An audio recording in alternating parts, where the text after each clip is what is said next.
Hi there, it's Tiffany from Daisy Farm Crafts, and today I'm going to do a really quick tutorial for you to teach you how to do the herringbone half stitch and some cluster stitches to make my daughter Nicolina's blanket that she's used. And these are single crochets up here, so just in case you've never seen how to work that stitch, I wanted to give you a quick tutorial. If you're only finding this video on YouTube, you'll want to make sure and click the little arrow below the video to find a link to the pattern on our website. That's where it will be written out in its entirety. But for today, I am using Karen Simply Soft. This is what she used in her blanket with a size H hook. That is a 8/5 millimeter hook. This color is plum wine, and this color is dark country blue. And then, of course, we have white. So the pattern repeat for this blanket is any multiple of the number 6. So I'm going to, off camera, get 18 chains on my hook. If you want to do that, 6 times 3, 18. That's all I'm going to do. And then let's get started.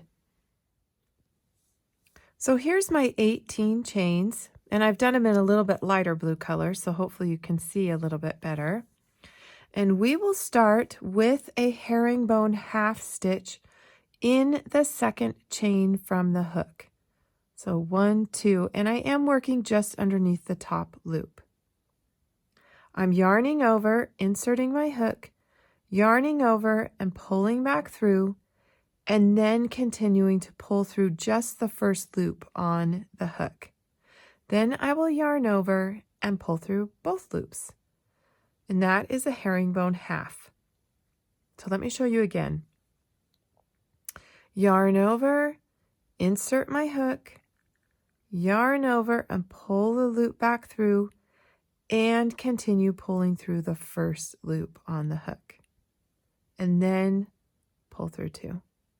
Okay, you'll want to work 1 herringbone half into each of these chains, and at the end of the row you should have 17 herringbone half stitches made.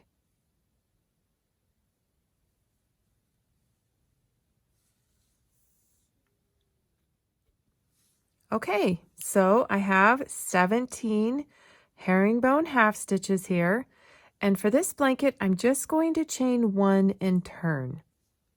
Turn my work like a page in the book, and then I will work the first stitch of the row right underneath both of the loops of the last stitch that I made.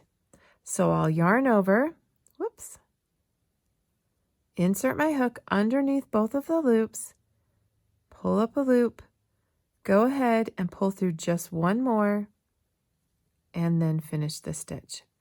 Now sometimes as you get going, it can be tricky to know what is the last stitch of the row. So before I go further, I did just make the second one. I'm going to take a stitch marker and I'm going to mark that stitch.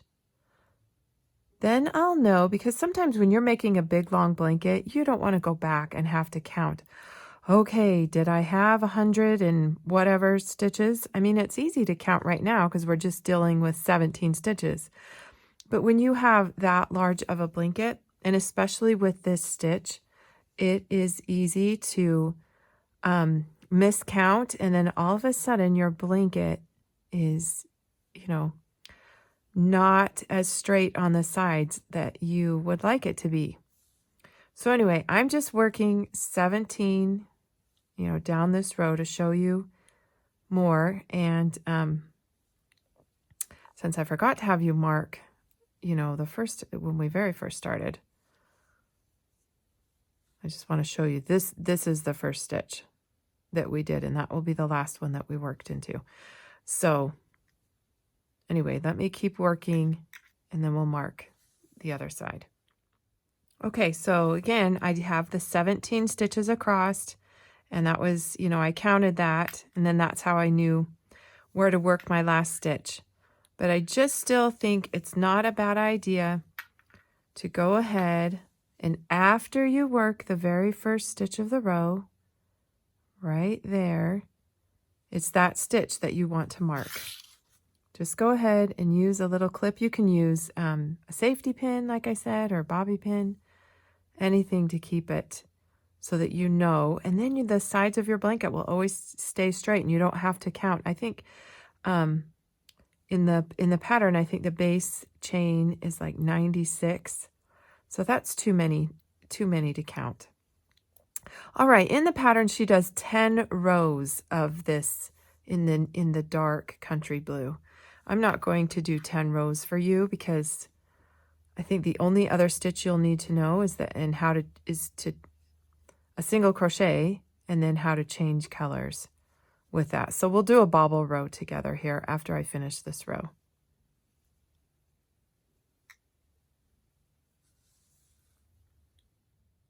Okay, see how great that is? Now I know for sure that that's my last stitch right there.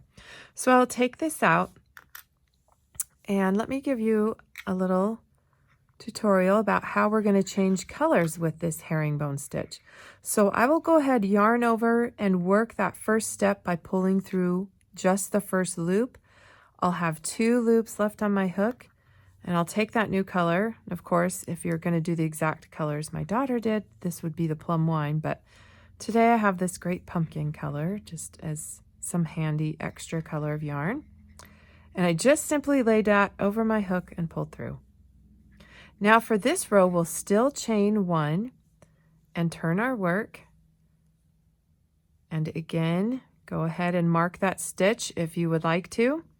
We're going to work 5 single crochets before we do a bobble on the 6th stitch. Bobbles in this pattern will always be on the 6th stitch. Okay, so here's our 5th one. Now here's our little bobble. Yarn over, insert your hook, yarn over and pull up a loop, and this time yarn over and then pull through 2 loops on your hook.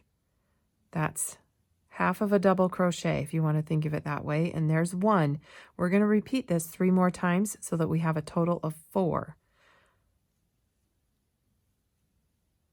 Here's 2. Here's 3. And here's our last one. Right there, 4. But actually we do have 5 loops on the hook. That's how you'll know. Yarn over and then pull through all of those loops, just like that. Now kind of push that little bobble out to the back of your work and go ahead and insert your hook directly into the next stitch and work a single crochet. That will kind of bring that bobble down, make it poke out towards the back, just like that. Now that counts as stitch number 1, and there'll be 5 single crochets in between each bobble. So here's 3, 4, and 5.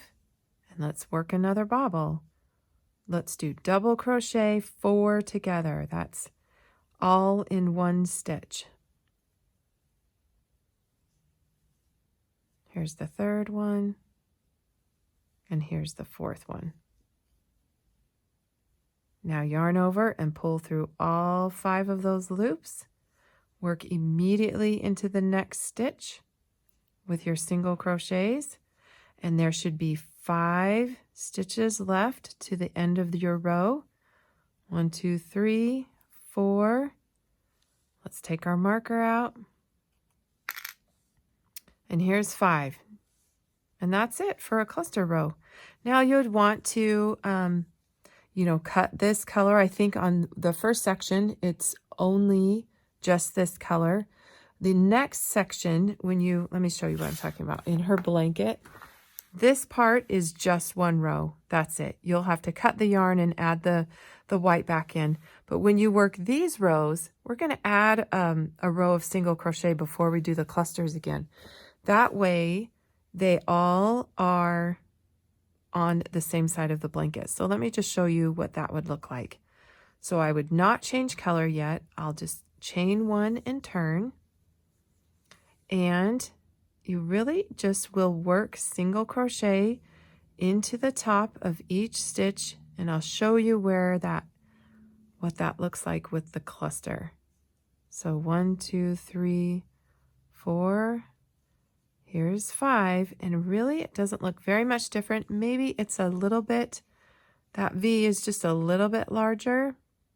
Just go ahead and work underneath just as if it was a regular stitch. Just place 1 single crochet right there and continue working down the row.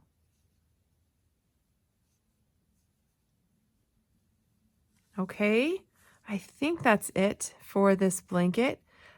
We just used this same exact stitch of the herringbone half as the border, and we worked that around 3 times. Oh, I did start, though, she did start with 1 row of single crochet first, and then 3 rounds of the herringbone. So by the time you get to the border, you will be a total pro at how to make this herringbone stitch. It's not so pretty. Okay, that's all the stitches that you'll probably need for this blanket. Single crochets, the cluster, and the herringbone. So like I say, all the details are on our website, and that link is down in the descriptions if you're seeing this on YouTube. Thanks so much for coming by our website and our YouTube channel, and you have a great day.